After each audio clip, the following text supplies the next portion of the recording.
నమస్తే, welcome to our channel. Nagari మాజీ MLA, మాజీ పర్యాటక శాఖ మంత్రి రోజాపై అయితే సొంత నేతలే ఉచ్చు బిగిస్తున్నట్లు తెలుస్తుంది. మరి ఆమె అధికారంలో ఉన్నా, అధికారం లేకపోయినా సరే నోరు అడ్డు అదుపు లేకుండా మాట్లాడడంతో సొంత నేతలే ఆమెకి చెక్ పెడుతున్నట్లు తెలుస్తుంది. దీనికోసం పెద్దిరెడ్డి మాస్టర్ ప్లాన్ తో మరొకరిని నగరి ఇన్ఛార్జ్ గా కేటాయిస్తున్నట్లు తెలుస్తోంది. మరి దీనిపై పూర్తిగా విశ్లేషించడానికి మనతో పాటుగా ఉన్నారు కామన్ మ్యాన్ కిరణ్ గారు. కిరణ్ గారు నమస్తే. నమస్తే కిరణ్ గారు, లాస్ట్ 5 years లో కూడా పర్యాటక శాఖ మంత్రిగా కానివ్వండి, నగరి ఎమ్మెల్యేగా కానివ్వండి, రోజా గారు ఏం చేశారో అందరూ చూశారు. మరి అధికారంలో ఉన్నా లేకపోయినా సరే ఆమె ఏ విధంగా మాట్లాడతారో కూడా అందరికీ తెలిసిన విషయమే. సో దీంతో సొంత కార్యకర్తలకి, నేతలకే ఆమె తీరు నచ్చక పెద్దిరెడ్డి మాస్టర్ ప్లాన్ తో నగరి ఇన్ఛార్జ్ గా ఇంకొకరిని నియమిస్తున్నట్లు తెలుస్తుంది.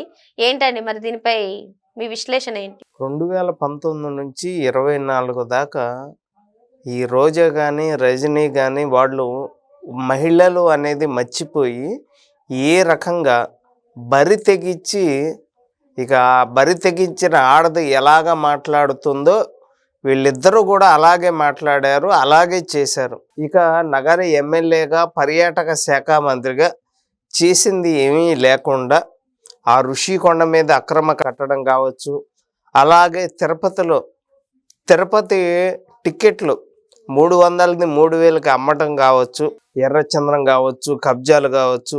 5 సంవత్సరాల్లో రోజా చేసిన అరాచకాలకి అక్షరాల 5,000 కోట్ల నుంచి 10,000 కోట్లు అక్రమంగా సంపాదించి ఇంకా బరి తెగించి మాట్లాడుతూ ఉంది. ఇన్ని చేసినా కూడా, ఎంతమంది అరెస్ట్ అవుతున్నా కూడా ఇంకా బరి తెగించి ప్రెస్ మీట్లు పెట్టి నోటికి వచ్చినట్టు మాట్లాడుతున్నారు. ఇప్పుడు మీ పార్టీకి చెందిన ఎమ్మెల్యేలే ఇష్టానుసారంగా బాబు గారి ఫ్యామిలీని కావచ్చు, పవన్ కళ్యాణ్ గారి ఫ్యామిలీని కావచ్చు, మహిళలను ఎంత ఇబ్బందులు పెట్టారు, ఎన్ని మాటలు అన్నారు, మీరు తెలిసి కూడా మీరు ఏమీ మాట్లాడకుండా మీరు ఇష్టానుసారంగా చేశారు. కాబట్టి ఈరోజు వల్లభనేని వంశీ అరెస్ట్ అయ్యాడు. రోజా రెడీగా ఉండు, రజనీ రెడీగా ఉండు, వాళ్ళ పార్టీలో ఉన్న ప్రతి ఒక్కళ్ళు కూడా లోపలికి వెళ్తారు. ఇవన్నీ తెలిసిన తర్వాత ఇక నాకు తెలిసి రోజాకి చెక్ పెట్టడానికి పెద్దిరెడ్డి, అతను నగరి టీడీపీ ఎమ్మెల్యే తమ్ముడు, యాక్చువల్గా ఫస్ట్ తమ్ముడికి వచ్చిద్ది అనుకున్నారు, కానీ తమ్ముడికి రాపోయేసరికి ఇప్పుడు వైఎస్ఆర్ కాంగ్రెస్ పార్టీ తరఫున నగరి ఇన్ఛార్జిగా వెళ్ళటానికి సిద్ధంగా ఉన్నాడు. ఇదంతా పావులు కదిపింది ఎవరంటే పెద్దిరెడ్డి. ఇక పెద్దిరెడ్డి చెప్పిన మాటే వింటాడు జగన్మోహన్ రెడ్డి, రోజాని తప్పిస్తారు. ఇక రోజా ఏం మాట్లాడిద్ది ఏంది అనేది ఆ ప్రెస్ మీట్లు పెట్టిన తర్వాత మనం తెలుసుకోవాలి తప్ప ఇంకేం లేదు. అంటే రోజా రియాక్షన్ ఎలా ఉండబోతుంది అంటారు? ఏముంది, ఆమె మాట్లాడాల్సిన మాటలు అన్నీ ఉన్నాయి. ఆమె చేసిన తప్పులు అన్నిటికీ కూడా ప్రతి ఒక్క ఆధారం కూడా పోలీసులు సేకరిస్తున్నారు. ఎందుకు ఇంత లేట్ అయింది అనుకున్నాం, కానీ అన్ని ఆధారాలు సేకరించి ప్రతి ఒక్కరి మీద కేసులు నమోదవుతాయి. అందరం ఇప్పుడు నాలాంటి వ్యక్తులు ఇంకా హ్యాపీగా ఉండవచ్చు అని చెప్పి చెప్పగలను. ఓకే అండి. 2024 ఎన్నికల సమయంలో కూడా ఎమ్మెల్యే టికెట్ ఇచ్చేది కూడా డౌటే అని చెప్పి రోజా గురించి అయితే పలు వార్తలు వచ్చాయండి. 2024లోన ఉన్నాయి, కానీ చాలా మందిని, అంటే ఇప్పుడు అక్కడ చెత్తను తెచ్చి వేరే నియోజకవర్గాల్లో చెత్త వేసినట్టు చాలా మంది చేశారు, కానీ ఈ రోజాని మాత్రం కదిలేయలే. కావాలని చెప్పి మా వైసీపీకి చెందిన నాయకులే నన్ను ఓడించారు అని కూడా మాట్లాడింది రోజా. ఇన్ని మాట్లాడిన తర్వాత నాకు తెలిసి ఈసారి నగర ఎమ్మెల్యేగా రోజాకైతే జగన్మోహన్ రెడ్డి ఛాన్స్. అసలు వీళ్ళంతా లోపలికి వెళ్తారమ్మా, అసలు పార్టీ ఏమి ఉండదు,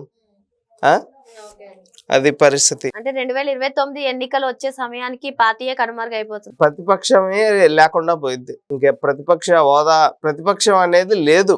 ఏముంది, అందరి మీద కేసులు నమోదవుతున్నాయి. జగన్మోహన్ రెడ్డి రీసెంట్గా చెప్పాడు కదా, ఏమైంది, 3 నెలలు జైలుకి వెళ్తా, మళ్ళీ బయటకు వస్తా, సీఎం అవుతా అంటాడు.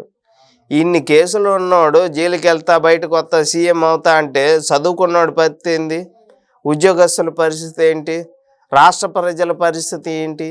ఈసారి అధికారంలోకి వస్తే ఎన్ని రాజధానులు చేద్దామని, ఏం చేద్దామని రాష్ట్రాన్ని ఇప్పటికే అమ్మేశావు, సర్వనాశనం చేశావు. మళ్ళీ ఏం చేద్దామని. మళ్ళీ ఇప్పటికీ కూడా ప్రతిపక్ష హోదా లేకపోయినా కూడా రాజధానికి పెట్టుబడులు పెట్టొద్దు అని చెప్పి ఇంకా నువ్వు అందరికీ చెప్తా ఉన్నావు. ఏం చేద్దామని మళ్ళీ అధికారంలోకి వచ్చి. నిన్న కూడా అంటున్నారు కదండి, చంద్రబాబు నాయుడు గారి పరిపాలన అసలు బాలేదు, వీళ్ళంతా అక్రమ పరిపాలన, దోచుకునే పరిపాలన సాగుతుంది. ఎవరు ఇప్పుడు ఆయన దోచుకున్న విషయాలన్నీ చెప్తాడు. చెత్త పన్ను ఎవరు వేశారు, కరెంటు బిల్లు ఎవరు పెంచారు, ఆర్టీసీ ఛార్జీలు ఎవరు పెంచారు, 2,35,000 ఉద్యోగాలు ఎందుకు పెండింగ్ పెట్టాడు, ఉద్యోగస్తులకి 10 లక్షల మంది ఉద్యోగస్తులకి జీతాలు ఎందుకు పెండింగ్ పెట్టారు, ఇప్పుడు జీపీఎఫ్ కానీ, సరెండర్ లీవ్స్ కానీ, ఏపీజీఎల్ఐసి కానీ, రిటైర్మెంట్ బెనిఫిట్స్ కానీ ఉద్యోగస్తులకి ఎందుకు రావట్లేదు, ఉద్యోగస్తులంతా విజయవాడ వచ్చి ఎందుకు ధర్నా చేశారు, టీచర్లు ఎందుకని కల్తీ సినిమా టికెట్లు అమ్మించావు, మద్యం షాపుల దగ్గర టీచర్లు ఎందుకు పెట్టావు, స్కూళ్ళని సర్వనాశనం ఎందుకు చేసావు, గవర్నమెంట్ స్కూళ్ళల్లో గంజాయి ఎందుకు పెంచావు, ఆ ట్యాబులు ఇచ్చి పిల్లల్ని సర్వనాశనం, కల్తీ మద్యాన్ని తీసుకొని వచ్చి గంజాయి తీసుకొని వచ్చి యువత భవిష్యత్తు నాశనం చేసి రాష్ట్రాన్ని సర్వనాశనం చేసి అమ్మ ఒడి ఇస్తాను, పొద్దున అమ్మ ఒడి ఇస్తాడు, సాయంత్రానికి అమ్మ ఒడి తీసుకున్నామా సాయంత్రానికి మొండమోపు అవుతుంది, ఆ కల్తీ మద్యం దాగి చనిపోతున్నారు. ఢిల్లీ లిక్కర్ కన్నా పెద్ద స్కాము ఏపీలో జరిగింది. ఢిల్లీ లిక్కర్లో క్రేజీ వాళ్ళు కావచ్చు, కల్వకుంట్ల కవిత కావచ్చు, ఇంకా చాలామంది నాయకులు తిహార్ జైలుకి వెళ్ళారు. మరి జగన్మోహన్ రెడ్డి ఎక్కడికి వెళ్ళాలా? చేసి ఆధారాలతో సహా అన్నీ ఉన్నాయి. దాదాపుగా 1,00,000 మంది చనిపోయారు. కల్తీ మద్యాన్ని తీసుకెళ్లి బ్యాంకులో తాకట్టు పెట్టి డబ్బులు తీసుకొచ్చాడు.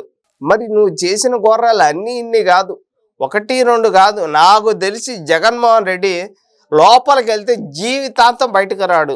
అందుకేనేమో ఇంత లేట్ అవుతుంది అని చెప్పి నాకైతే ఇప్పుడే అర్థమైంది. రోజా గారే కాదండి, వైసీపీలో కొందరు సొంత ఎమ్మెల్యేలకు, ఎంపీలకు పడట్లేదని చెప్పి కూడా వార్తలు వస్తున్నాయి. వాళ్ళ పార్టీలో ఉన్నోళ్ళు ఆల్రెడీ చెప్పారు కదా, ఆ మాయాలోకంలో ఉన్నాము. ఇప్పుడిప్పుడే ఆ పార్టీలో ఉన్న వాళ్ళంతా పక్క పార్టీల వైపు చూస్తున్నారు. కొంతమంది రాజీనామా చేస్తున్నారు. ఏముంది, 11 సీట్లు వచ్చి అసెంబ్లీకి రాకుండా నాకు ప్రతిపక్ష హోదా ఇస్తేనే ఇస్తాను, నాకు సీఎంకి ఏ విధంగా అయితే మైక్ ఇస్తారో ఆ విధంగా నాకు ఇవ్వాలి, నన్ను ఒక సీఎంగా చూడాలి అని చెప్పి ఇవన్నీ కుదరవు. ఒక ఎమ్మెల్యేకి ఇచ్చినంత వాల్యూవే నీకు ఇస్తాము అని చెప్పారు. ఇంకేం ఇస్తారు? ఇవన్నీ ఇస్తే ఇంకా లేనిపోని కోరికలన్నీ కోరుతా ఉంటాడు. నేను వైజాగ్లో కాపురం పెడతాను, స్టీల్ ప్లాంట్ మొత్తాన్ని అమ్మేసి అక్కడ రాజధాని కడతాను, అమరావతి రాజధాని ఎందుకు అంటాడు. మరో అంశంతో మళ్ళీ కలుద్దాం. థ్యాంక్ యూ అండి కిరణ్. Thank you.